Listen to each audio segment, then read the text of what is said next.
ICICI energy opportunities NFO market में subscription के लिए ओपन है। 2 जुलाई इसकी स्टार्टिंग डेट है और 16 जुलाई इसकी लास्ट डेट है।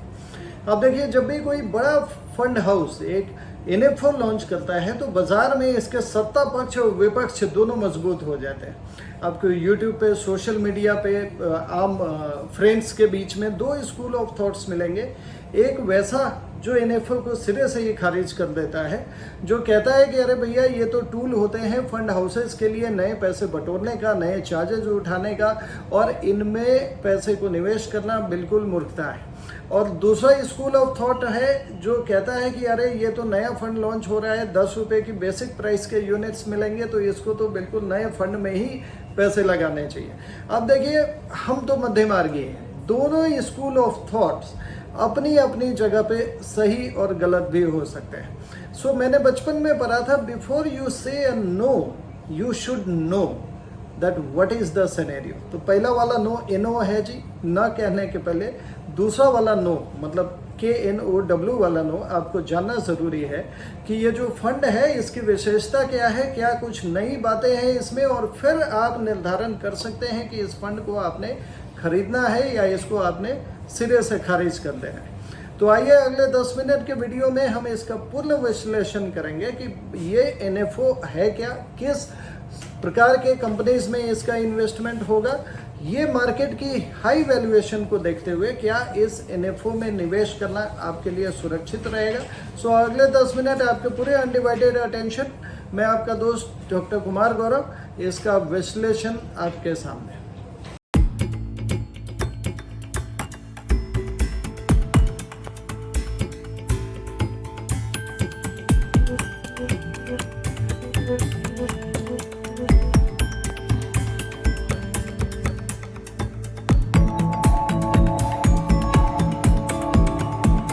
तो सबसे पहले ये देख लेते हैं कि इस एनएफओ का इन्वेस्टेबल यूनिवर्स क्या है, किस प्रकार की कंपनीज में ये निवेश करेगा, उसकी वैल्यूएशन क्या है, इस मार्केट के हिसाब से बहुत ज़्यादा ओवर वैल्यूड है या रीजनेबल वैल्यूएशन है। तो आप देखिए, जब आप इस स्कीम का न्यू फंड ऑफर का जो सिंगल पेजर जो डिस्ट्रीब्यूट किया जा रहा है अखबारों में और आपके सामने आया होगा, उसको पढ़ेंगे तो आपको नज़र आएगा कि ये 4 कैटेगरीज में डिवाइडेड है इन्वेस्टेबल यूनिवर्स इसका। Number 1 power ancillaries, number 2 oil value chain, number 3 green energy, number 4 gas value chain and number 4 power value chain. अब ये टेक्निकल जार्गन्स को थोड़ा डाइसेक्ट कर लेते हैं। देखिए, 3 चीज़ें हैं जिसके बिना आज ज़िंदगी की परिकल्पना करना काफ़ी मुश्किल है। क्या? पावर, एनर्जी और टेलीकॉम। आपका टेलीफोन अगर कुछ देर के लिए बंद हो जाए, डिस्चार्ज हो जाए और पूरे दिन के लिए डिस्चार्ज हो जाए तो ऐसी बेचैनी उठती है कि समझ लो भूख प्यास भी कम होने लगती है। तो ये जो टेलीफोन डिस्चार्ज हुआ, इसके पीछे जो एनर्जी थी वो कहाँ से आई? वो बैटरी से आती है। बैटरी में फिर पावर, जो हमें उस बैटरी को रिचार्ज कर रहा है उसके लिए पावर चाहिए, इलेक्ट्रिसिटी चाहिए। सो ये सारे जो कंपनीज हैं, जैसे एनर्जी इक्विपमेंट कंपनीज हैं, हैवी इलेक्ट्रिकल इक्विपमेंट्स बनाने वाली कंपनीज हैं। पावर का पहले प्रोडक्शन होता है, फिर ट्रांसमिशन होता है, फिर डिस्ट्रीब्यूशन होता है। सो जितनी भी कंपनीज इसमें रिलेटेड हैं, ऑयल की अगर एक्सप्लोरेशन की बात करें तो पहले एक्सप्लोरेशन होगा, प्रोडक्शन होगा, फिर इसका ट्रांसमिशन होगा, फिर रिफाइनरी कंपनीज होंगी जो लुब्रिकेंट वगैरह बनाती हैं।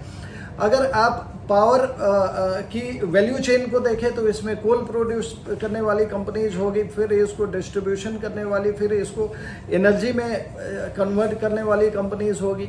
अगर आप जो न्यू गैस वैल्यू चेन की बात करें तो आजकल गाड़ियों में आपको CNG दिखता है, और बहुत ज़्यादा इनका जो रिन्यूएबल एनर्जी है या ग्रीन एनर्जी है, इसका बहुत बड़े टारगेट्स हमारे देश ने लिए हुए हैं और काफ़ी अग्रेसिवली इसको ड्राइव कर रहे हैं। तो ये टोटल 150 कंपनीज का यूनिवर्स बनता है, जो कि एक अच्छा खासा वाइडली डाइवर्सिफाइड यूनिवर्स है इस एनएफओ में स्टॉक्स के सिलेक्शन के लिए। अब बात उठती है कि भैया मार्केट तो 80,000 का है, ये हाई वैल्यू मार्केट में इस एनएफओ में पूरे ही पैसे लगा देना कौन सी अकलमंदी है। और फिर कुछ लोग ये भी कहते हैं कि जो पुरानी एनर्जी की अपॉर्चुनिटीज़ के जो फंड हैं, जैसे एक बहुत बड़े फंड हाउस ने अभी 2-4 महीने पहले ही सेम एनएफओ लॉन्च किया था, उनका रिटर्न भी बहुत बेहतर आया है, तो उसमें क्यों ना लगाएं कि इसमें नए फंड में लगाया जाए। तो देखिए इसमें एक बड़ा क्लियर कट डिवाइड बन जाता है। मार्केट वैल्यू हाई है, इसमें कोई डाउट नहीं है, मगर अगर आप एक कंपेयर करें निफ्टी 50 को, जो टोटल टीआरआई इंडेक्स बोलते हैं निफ्टी 50 का, और एनर्जी का जो इंडेक्स है, इन दोनों को अगर कंपेयर करें तो सिंस इंसेप्शन, जब से ये इंडेक्स का निर्माण हुआ है तब से लेके आज तक आप देखेंगे तो इनका रिटर्न अगर 20% आया है एनर्जी इंडेक्स का, और जो निफ्टी 50 का रिटर्न है वो 15% आया है, तो 5% का आउट परफॉर्मेंस।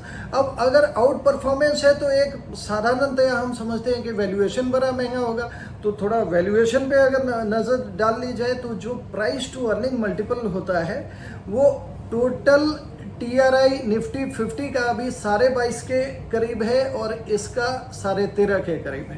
तो परफॉर्मेंस के मामले में आउट परफॉर्मेंस, और जो प्राइस टू अर्निंग जो महंगा होने के मामले में काफ़ी रिजनेबल वैल्यूएशन, तो ये दोनों इसको अट्रैक्टिव बनाती है। तो अब बात करते हैं कि पुराने फंड में क्यों ना किया जाए, नए फंड में क्यों किया जाए। तो देखिए नए फंड में निवेश करना टाइमिंग के हिसाब से एक स्ट्रैटेजिक कॉल भी हो सकता है। वैल्यूएशन साइकिल ट्रिगर और सेंटिमेंट, ऐसा CEO of ICICI mister S Naren का मानना है कि ये सारी चीज़ें वैल्यूएशन साइकिल और सेंटिमेंट अभी तीनों काफ़ी पॉजिटिव है, और इसके कारण अगर कोई नेगेटिव ट्रिगर आ जाए तो मार्केट में एक शार्प करेक्शन देखा जा सकता है। अब ये जो नेगेटिव ट्रिगर है जो मार्केट को करेक्ट कराने वाला है, ये कब आएगा और किस फॉर्म में आएगा ये किसी को नहीं पता। जो आने वाली हम खाली लिस्टिंग कर सकते हैं, हो सकता है इस बजट में कुछ नया आए, सरकार की ऐसी पॉलिसी इसमें परिवर्तन हो जो मार्केट को अच्छा ना लगे और वही ट्रिगर का काम करे, या हो सकता है इसके बाद जो यूएस इलेक्शन होने वाले हैं उसमें कुछ ट्रिगर आए, नेगेटिव ट्रिगर जो मार्केट को करेक्ट कराए।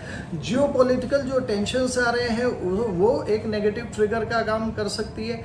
सो whenever you are at high valuation of the market, any trigger can bring a huge correction into the market. और इस फंड का जो लॉन्चिंग डेट है इसको ध्यान में रख कर ही किया गया है। 16 तारीख तक तो सब्सक्रिप्शन इसकी चालू है। इसके बाद आपको पता होगा कि एक फंड को जब कैश मिलता है, जब फंड मैनेजर के पास कैश मिलता है तो एनएफओ में न्यू फंड में 3 महीने का टाइम होता है उसको डिप्लॉय करने का, इक्विटी में डिप्लॉय करने का।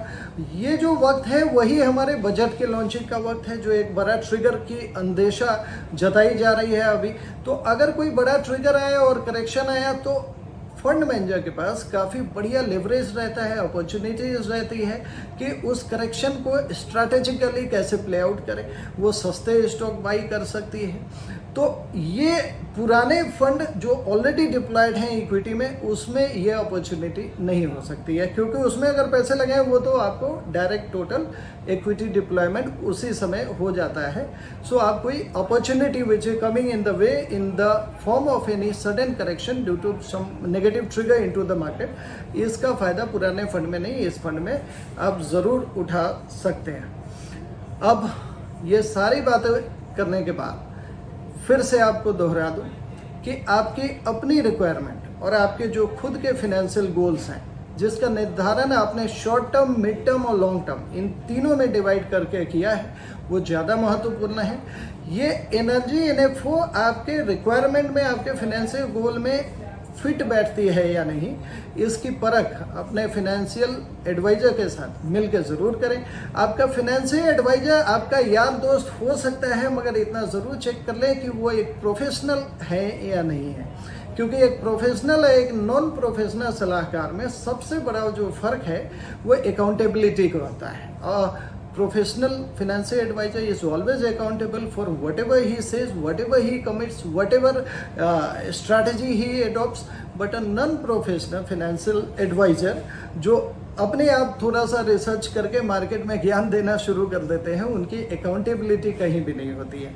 तो एक गलत निर्णय आपके पैसों का नुकसान करा सकता है, और उस नुकसान के वक्त वो मित्र आपके सिर्फ इतना कहेंगे कि भैया मुझे तो इसकी जानकारी नहीं, मैं जो अपने लिए कर रहा था वही तुम्हारे लिए कर रहा हूँ, तो और हम तो डूबेंगे सनम तुम्हें भी लेके डूबेंगे वाला पंक्ति भी चलता हो सकता है।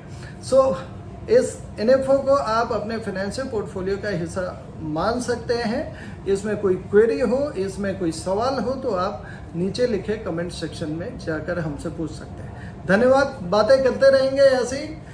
आने वाले वक्त कैसा है, हमारे फाइनेंशियल डिसीजन कैसे होने चाहिए, इस पे परिचर्चा जारी रहेगी। धन्यवाद।